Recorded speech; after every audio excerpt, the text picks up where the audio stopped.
diawali dengan diperlihatkannya perjalanan seorang wanita cantik yang bernama Lori. Setelah gagal berhoneymoon, Lori akan menyusul suaminya ke kota Denver.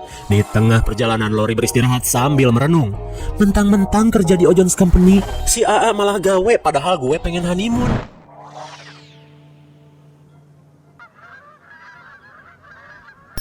Karena jarak kota Denver masih jauh, Lori pun bergegas melanjutkan perjalanan. When will you get in? Selang beberapa saat, Lori mendapat pesan suara dari suaminya. Dalam pesan tersebut, suaminya meminta maaf karena telah membatalkan rencana bulan madu mereka. Lori yang hanya kewes biasa sebenarnya merasa kesal karena si A lebih memilih pekerjaan daripada adu gabrut dengannya. Ketika di persimpangan, Lori melihat petunjuk jalan untuk menuju tempat wisata.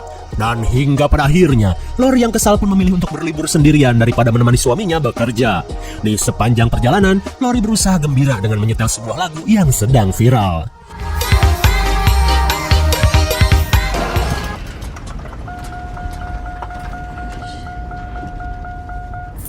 Tanpa diduga, mobil tiba-tiba mogok.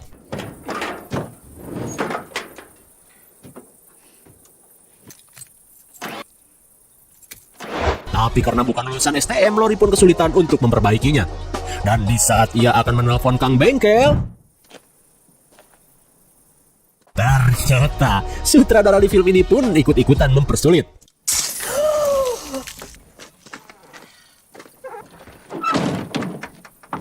Hai.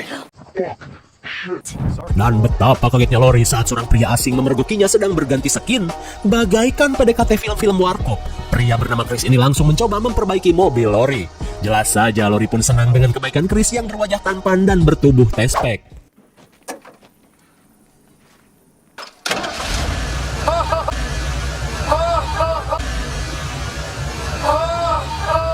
Bukan sulap, bukan sihir, Chris sang pentolan SMK mampu menyalakan mobil hanya dengan kunci roda. Di tengah selebrasi keduanya, mereka pun akhirnya berkenalan.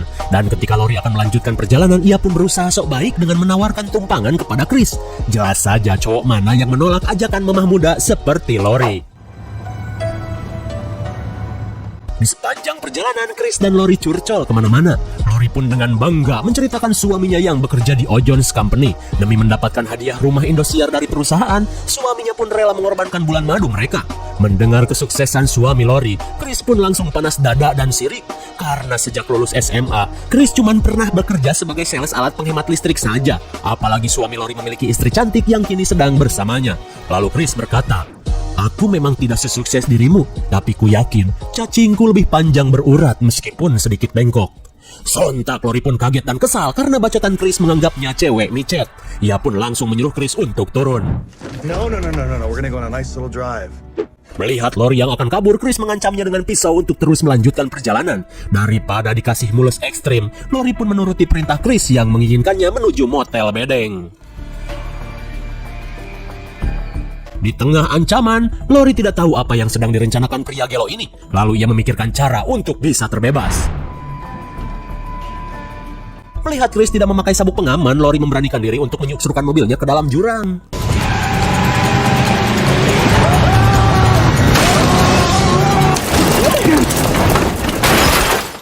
Akhirnya, Lori pun benar-benar nekat menerjunkan mobilnya ke dalam jurang.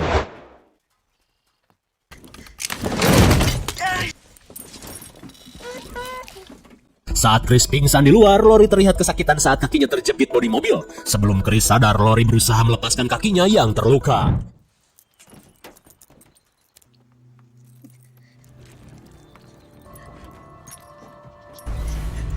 Betapa kagetnya Lori saat Chris mulai tersadar. Lori pun berusaha meraih pisau yang berada di dekatnya.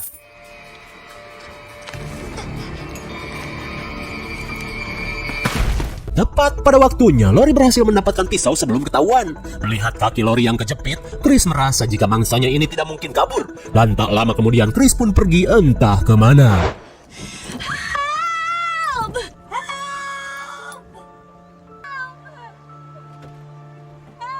Singkat waktu, malam pun poek. Lori pun terus berusaha melepaskan kakinya yang terjepit. Pantas saja sebuah dahan menahan pintu mobil. Sambil menahan rasa sakit, cuaca dingin hutan pun menambah penderitaannya.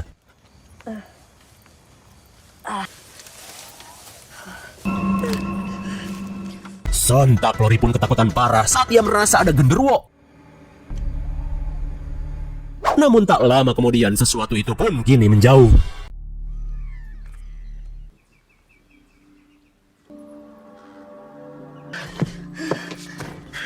Di keesokan harinya, Lori yang tidak memiliki perbekalan terlihat bingung bagaimana cara untuk bertahan hidup. Sampai malam kembali datang, ia pun terus kokorotak mencari sesuatu yang berguna.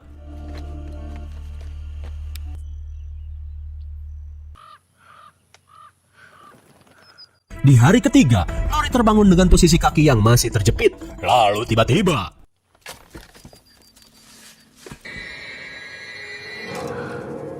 betapa kagetnya Lori saat melihat Chris datang dengan penampilan yang sudah berbeda. Lalu Chris berkata jika selama 2 malam ini ia tinggal di sebuah villa yang menggelar pesta. Sambil membawa makanan, Chris menyalahkan Lori yang harusnya nurut pergi ke motel dan bersenang-senang.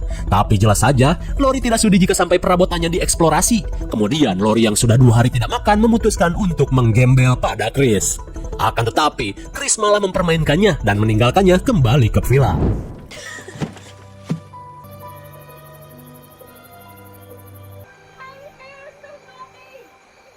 Saat malam yang dingin kembali datang, Lori melakukan segala cara untuk menghangatkan diri.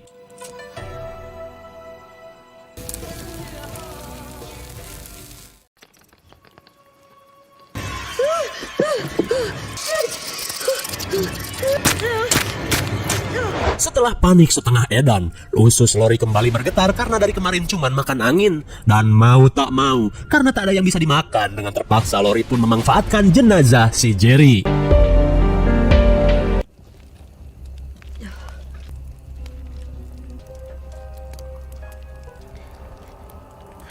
Lori pun sudah masa bodoh, tuh bakso juga ada yang dari tikus.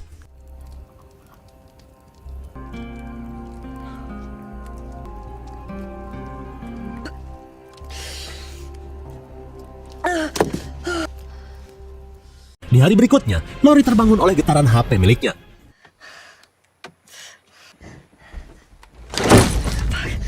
Ketika panggilan dari adiknya hampir tersambung, sinyal HP malah menghilang bersamaan dengan datangnya Chris. Lalu Chris bercerita tentang kekacauan yang terjadi di dalam villa yang ia kunjungi. Dan saat melihat gelang bertuliskan nama perempuan, Lori pun menduga jika Chris telah melakukan sesuatu di villa itu. Kemudian Lori menyembunyikan HP dan pisau ketika Chris sedang terus ngebacot gak jelas. Tapi tiba-tiba,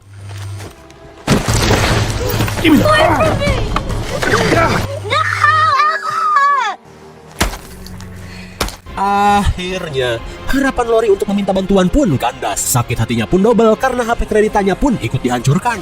Lalu Chris mengeluarkan peralatan kopet. Lor, kamu gak mau kan di sini selamanya? Nih, kasih peralatan kopet untuk memotong cekermu. Terlihat Lori pun cuma bisa menangis dengan kelakuan Chris. Setelah itu, Chris pun pergi lagi. Kemudian Lori berniat untuk memotong bodi mobil guna mengeluarkan kakinya.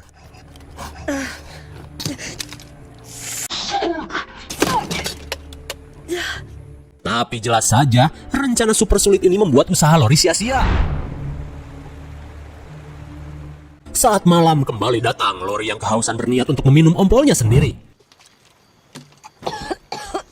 Antara kecut dan bau asem, Lori merasakan sensasi ale-ale herbal untuk pertama kalinya. Ia pun menyesal karena sebelum pergi ia malah makan jengkol dan pete secara bersamaan. Namun saat hujan turun, membuat Lori pun berhenti melakukan aksi joroknya ini.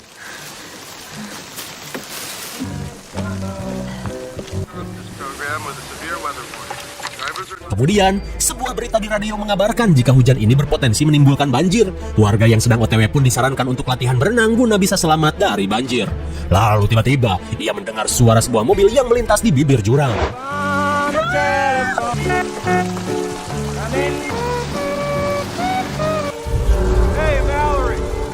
Dan ternyata itu adalah Chris. Entah dapat mobil dari mana, Chris pun langsung menemui Lori. Sementara itu, Lori berniat untuk pura-pura modar menggunakan bangkai tikus. Did you actually try it? Melihat Lori berdarah-darah, Chris pun menduganya tewas saat berusaha memotong ceker.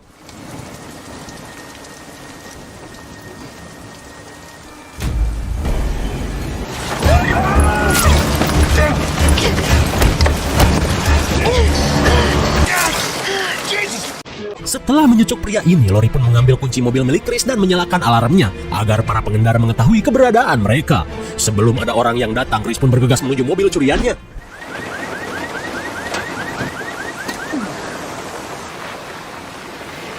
Saat seorang polisi menghampirinya, Chris pun berlagak bego dengan mengatakan aki mobilnya terlalu berdamage sampai alarm mobilnya error. Namun ketika polisi akan pergi, mendengar klakson dari dalam jurang, polisi ini pun mulai curiga. You sure you're not hearing things? Bagaikan pesulap burik, polisi ini seperti dihipnotis dan malah merasa berhalusinasi. Chris dengan santainya meminta tumpangan dengan alasan membeli aki second, dan hingga pada akhirnya Chris pun pergi bersama Pak Polisi. Sementara itu, Lori terlihat kesal karena mobil polisi pergi begitu saja. Ya sudah, ia pun kembali bertahan di lokasi yang sebenarnya merupakan jalur sungai.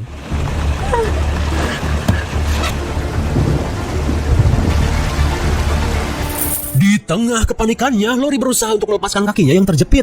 Tapi karena ia sudah kehabisan cara, Lori memberanikan diri untuk memotong saja kakinya.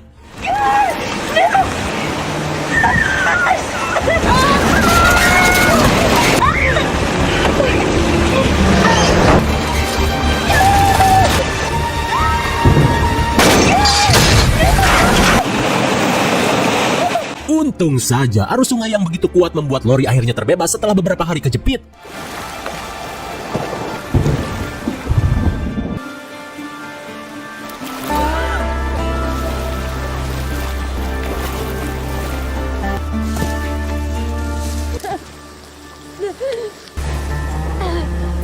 Meskipun mobil sewaannya raib, Lori merasa lega karena ia masih bisa hidup. Dengan menggunakan dahan ruyuk, ia berjalan apruk-aprukan guna mencari bantuan.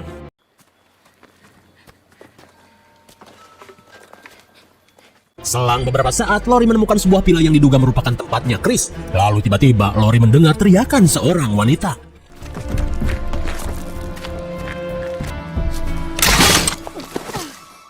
Hampir saja Lori terkena ranjau binatang. Lalu ia mengikuti suara teriakan yang terus ia dengar.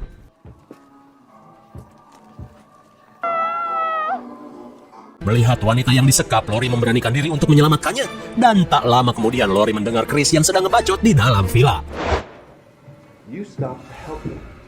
Betapa syoknya Lori saat melihat polisi dapat jual kebon disiksa.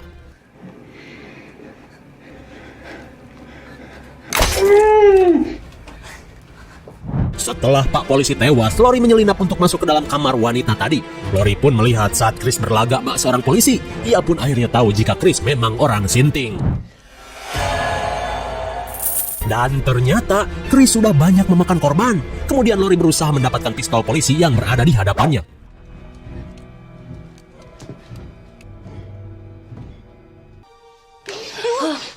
Saat Lori berusaha membebaskan tawanan ini, tiba-tiba Chris datang. Tapi untung saja Lori sempat untuk bersembunyi.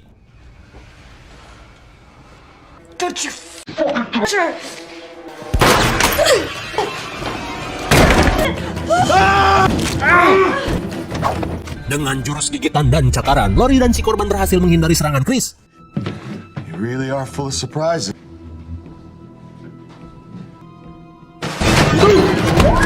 Can't run from This was how I hoped it would.